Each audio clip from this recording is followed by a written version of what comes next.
आज का Bharat news channel पर रंजन छलावा पर एक रिपोर्ट दिखा रहा था। तभी संजय नाम के एक दूसरे एंकर ने वहां आकर वो शो बंद करवा दिया और फिर उनके बीच छलावे के होने और ना होने पर बहस छिड़ गई। तुम कहना क्या चाह रहे हो? छलावा मनगढ़ंत है? नहीं तो और क्या, किसी ने देखा है आज तक छलावे को? देखा है, मेरे गांव वालों ने देखा है। तुम्हारे गांव वाले तो जाहिल है। तूने लिमिट क्रॉस कर दी है संजय, अब मैं तुम्हें नहीं छोड़ूंगा। रंजन संजय को मारने आगे बढ़ा, पर तभी वहां चैनल का मालिक आ गया। ये क्या बच्चों की तरह लड़ रहे हो? सिर्फ कहने भर से कुछ नहीं होता, अपनी बात साबित करो तो जानू। रंजन तुम साबित करो कि छलावा होता है, और संजय तुम साबित करो कि छलावा नहीं होता। जो जीता उसे प्राइम टाइम का स्लॉट दिया जाएगा। फिर तो मेरा प्राइम टाइम कंफर्म। ज्यादा उड़ मत, चल मेरे गांव, चल तुझे दिखाता हूँ छलावा। हाँ चल रहा हूँ, तेरा उतरा हुआ मुंह देखने में मजा आएगा। रंजन और संजय अपनी अपनी टीम के साथ रंजन के गांव की ओर रवाना हुए। संजय के साथ प्रियल और जितेंद्र थे, जबकि रंजन के साथ रश्मि और हिमांशु। हाईवे तक का सफर मजाक और बहसों में बीता, लेकिन जैसे ही कच्चे रास्ते पर गाड़ी उतरी, माहौल बदलने लगा। चारों ओर सन्नाटा, बड़ी बड़ी पेड़ों की छाया और ठंडी हवा। तभी अचानक सफेद साड़ी में एक बूढ़ी औरत सड़क के बीचों बीच आई और गाड़ी के बोनेट पर कूद पड़ी। अरे ये क्या था? ये कौन है? गाड़ी रोको, गाड़ी रोको।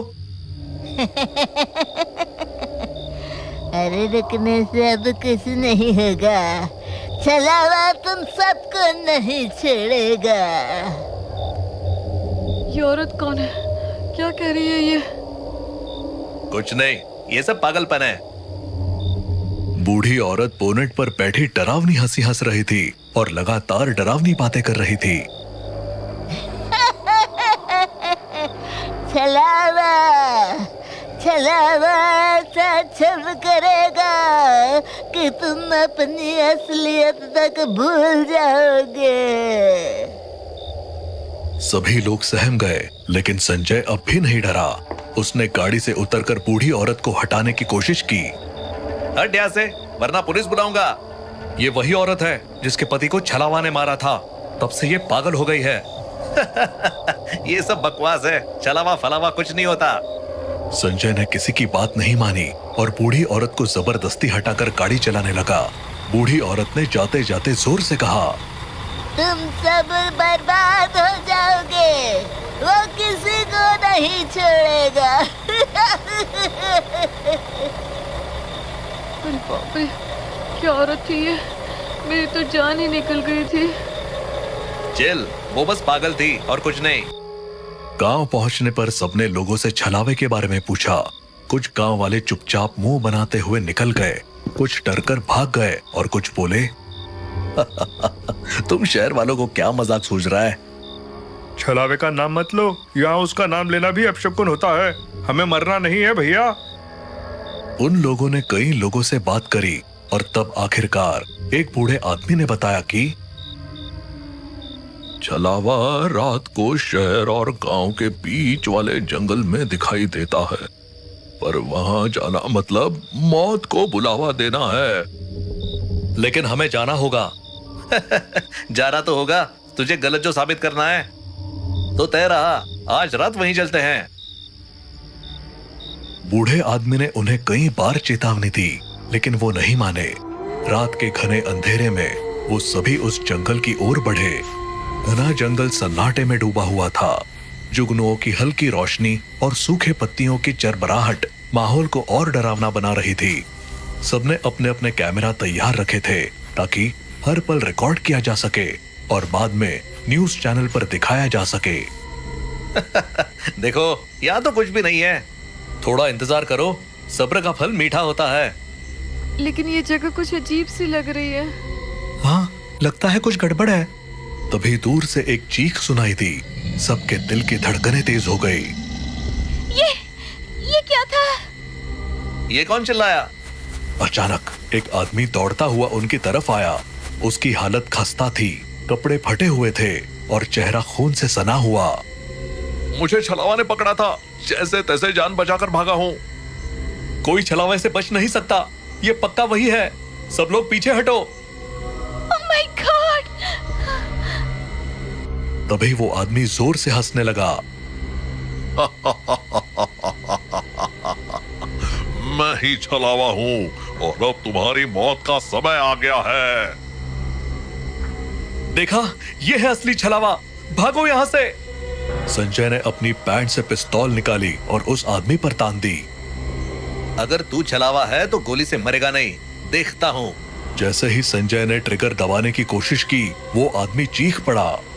अरे रुको, मैं छलावा नहीं हूँ। मुझे रंजन भैया ने कहा था ऐसा करने को। मेरा नाम मंगल है, मैं तो मामूली किसान हूँ। मंगल इतना कहकर भाग गया। ये देखकर संजय गुस्से से लाल हो गया। ये सब क्या है रंजन? तुम धोखा कर रहे हो। मैं अभी बॉस को फोन करता हूँ। मुझसे गलती हो गई, प्लीज बॉस को फोन मत करो। नहीं नहीं, बॉस को तो फोन करना ही पड़ेगा। संजय एक तरफ जाकर फोन करने लगा। कुछ देर बाद वो वापस आया। बॉस ने कहा है कि अगर ऐसा दोबारा हुआ तो प्राइम टाइम मुझे मिल जाएगा। अब चलो असली छलावा ढूंढते हैं। सभी लोग छलावे की तलाश में आगे बढ़े। खोजते खोजते वो अनजाने में अलग अलग हो गए। रश्मि एक झाड़ी के पास खड़ी थी और अपने कैमरा में देखकर बाल ठीक कर रही थी कि तभी उसे पीछे से किसी के आने की आहट सुनाई दी।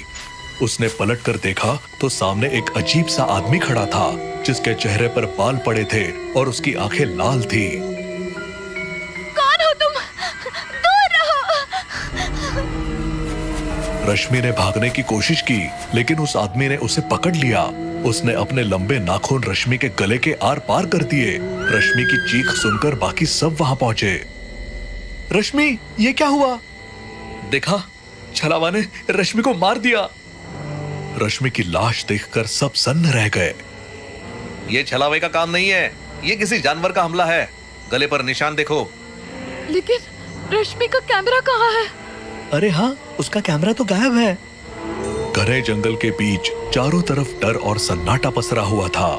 रश्मि की मौत के बाद सबके दिमाग में केवल एक ही सवाल था कि क्या वो रश्मि की लाश लेकर लौट जाए या छलावा को ढूंढे। रश्मि चली गई, अब कुछ नहीं हो सकता। पहले छलावा को ढूंढो। हाँ, यही सही है। ठीक है, पर मुझे तो लग रहा है कि आज हम सब मरने वाले हैं। तुम मेरी साइड हो ना, तो ऐसी बातें क्यों कर रही हो? सामने किसी की लाश पड़ी हो तो और कैसी बातें होंगी।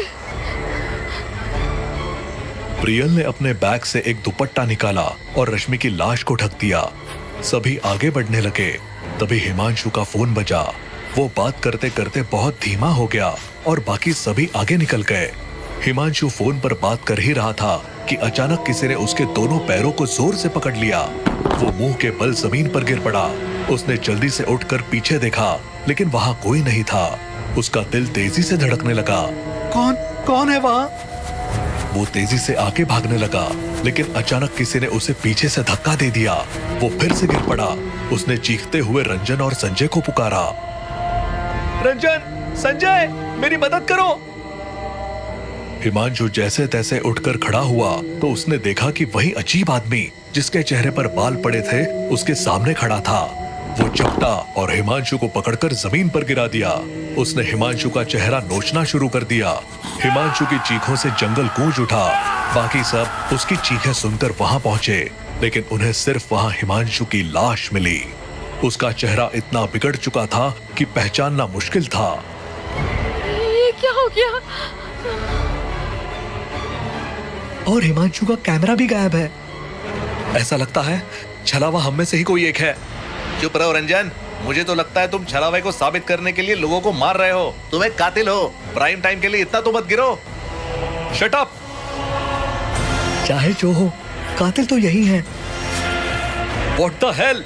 जितेंद्र संजय की तरफ आ गया और रंजन बस चिल्ला रहा था, लेकिन कोई उसकी बात सुनने को तैयार नहीं था। सभी तय करने लगे कि अब उन्हें जंगल छोड़ देना चाहिए। तुम सब भाग जाओ, मैं साबित करूंगा कि छलावा सच में होता है। संजय, प्रियल और जितेंद्र आगे बढ़ गए। रंजन अकेला धीरे धीरे चलने लगा। थोड़ी देर बाद रंजन को संजय की लाश दिखाई दी। वो ये देखकर हैरान रह गया। ये कैसे हुआ और कब हुआ और वो दोनों कहाँ हैं? एक मिनट, क्या इसका मतलब संजय भी छलावा है? तभी उसे जोर की चीखें सुनाई दी।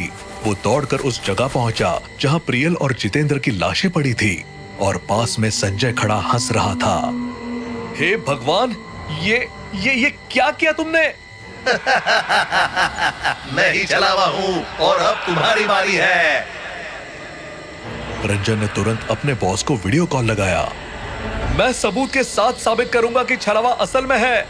लेकिन इससे पहले कि कॉल उठती, संजय रूपी छलावा ने उसे पकड़ लिया। जब ये संजय कॉल करने गया था, मैंने तभी इसको मार दिया था। अब तुम्हारी बारी है। प्लीज प्लीज प्लीज मुझे जाने दो, मुझे जाने दो। ये कहकर छलावा ने रंजन के दोनों हाथ पकड़ लिए। उसके हाथ से फोन छूटकर गिर पड़ा और तभी छलावा ने एक झटके में उसके हाथ तोड़ दिए और उसे मार दिया। तभी चैनल मालिक ने कॉल रिसीव कर लिया। छलावा ने फोन को जमीन से उठाया और चैनल मालिक से बोला, छलावा होता है, सबको बता दो।